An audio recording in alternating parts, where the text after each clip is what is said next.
Monsieur l'abbé, général, mesdames et messieurs les membres du jury, cher public, risquons-nous à une bien curieuse comparaison. Le petit poussin brise sa coquille et se met à courir.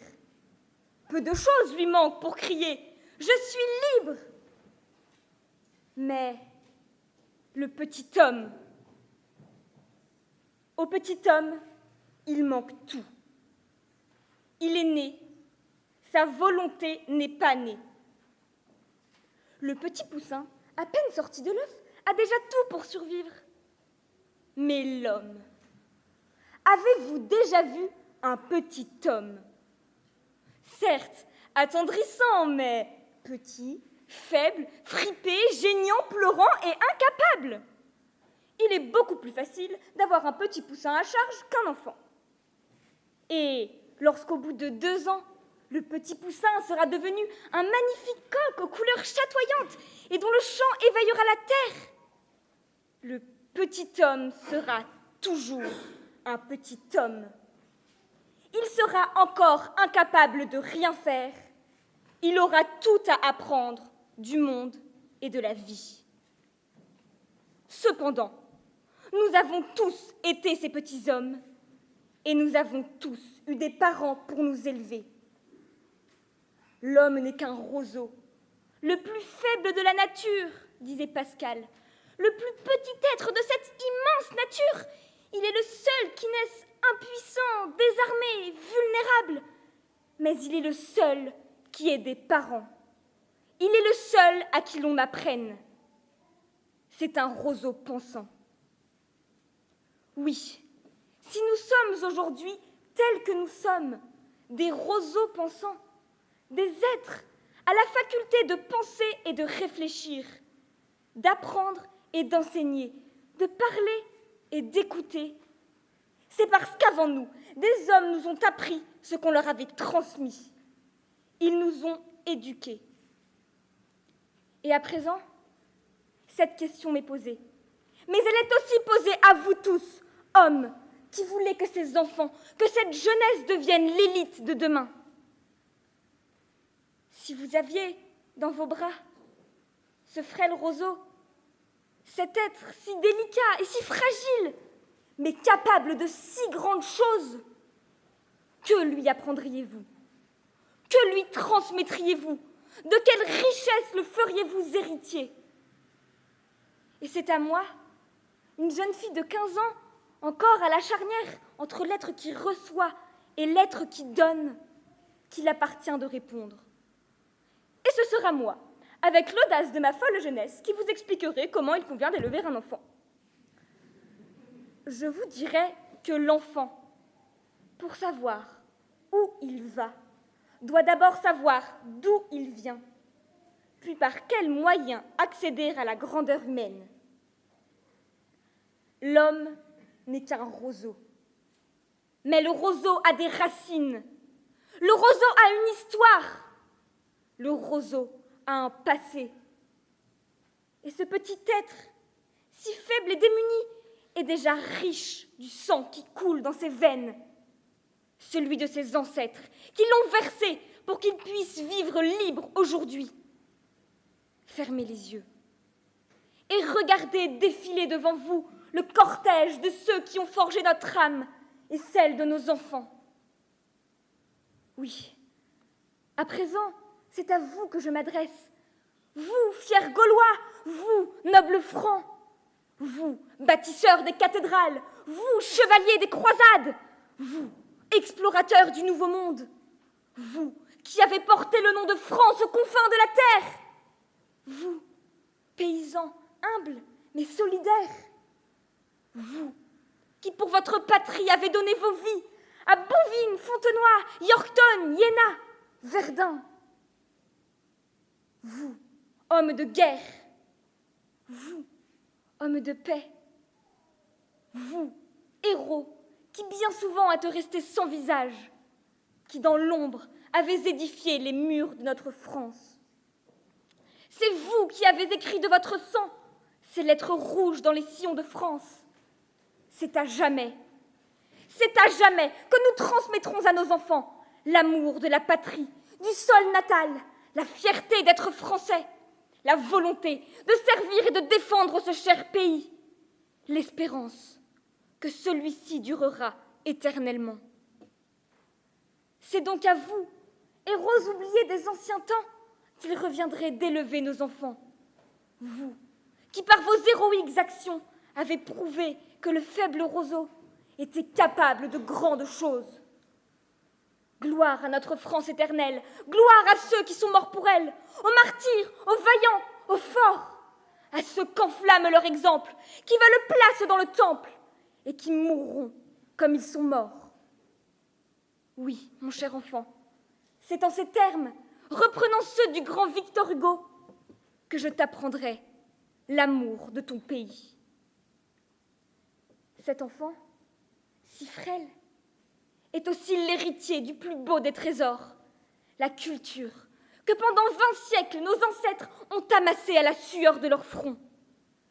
Un trésor sans fond, une langue, une manière de penser, de vivre, un code de l'honneur, des traditions, des chansons et des fêtes, des spécialités culinaires.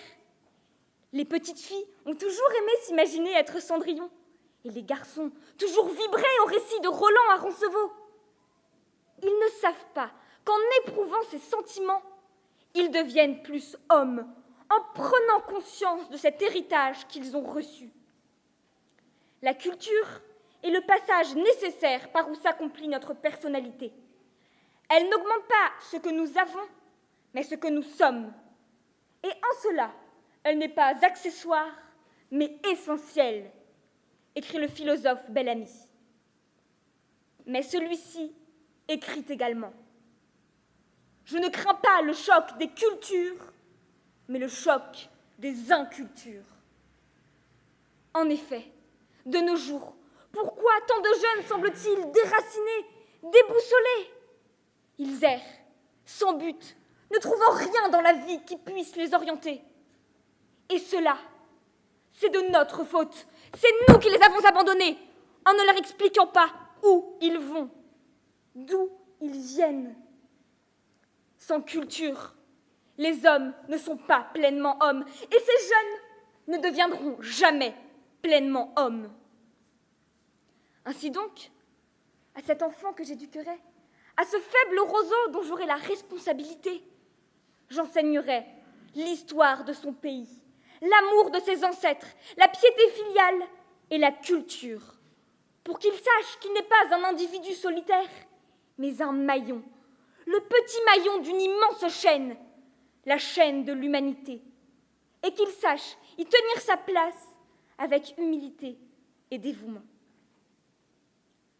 Cependant, vous me direz, il est bien beau que l'enfant sache qu'il est né du sang de ses ancêtres et qu'il hérite d'un immense trésor. Mais à quoi tout cela sert-il s'il ne sait pas où il va? Le faible roseau a besoin de volonté pour atteindre le but qu'il s'est fixé, pour devenir pleinement ce qu'il est. Mais la volonté, et surtout celle de faire, rouille avec le temps. Il faut donc affiner cette volonté, la forger, la façonner selon l'enfant. Tous les enfants sont différents, et c'est ce qui fait leur richesse. Chacun aura ses goûts, ses qualités et ses défauts, ses talents, son tempérament. Si j'avais un enfant à éduquer, je lui apprendrais à reconnaître chacun de ses traits en lui pour qu'il puisse embarquer à bord d'un fier trois-mâts, braver la tempête, échapper 1000 fois à la mort et au naufrage, aux récifs et aux tourbillons, et arriver enfin, sain et sauf, à bon port. Comment? Ce bateau s'appelle tout simplement la confiance. Oui, à cet enfant, j'apprendrai à reconnaître ses goûts, pour qu'il s'épanouisse pleinement dans le métier, dans la vocation qui lui plaît. Son tempérament, pour qu'il connaisse ses grandes qualités, mais aussi ses limites. Ses talents, pour qu'il les fasse fructifier et les mette ainsi au service des autres. Ses qualités, mais aussi ses défauts. Car, cher monsieur Rousseau, l'enfant a des défauts. Il naît avec et l'éducation est faite pour les éradiquer. Je vous entends dire, l'homme naît foncièrement bon. l'éducation lui apprend des erreurs, et c'est en grandissant qu'il se corrompt et devient un être vicié. Enfin, avez-vous déjà vu une cour de récréation? Les petites filles se disputent, les garçons se bagarrent, et le proviseur doit intervenir pour rétablir l'ordre. Tout du moins, c'est ainsi que cela se passe chez nous. Peut-être que, dans vos chimères, les enfants laissés à eux seuls vivent en bonne concorde. Ah non, j'oubliais que, pour vous, l'homme ne doit pas vivre au contact d'autrui. Il en va de même pour l'enfant, donc pas de cours de récréation, je suppose.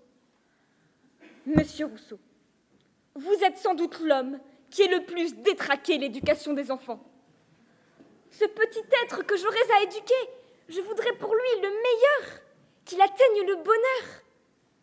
Pour cela, je lui apprendrai à reconnaître ses qualités et ses limites pour qu'il sache à quelle place il peut trouver ce bonheur en servant les autres. À présent, laissez-moi contempler ce petit enfant.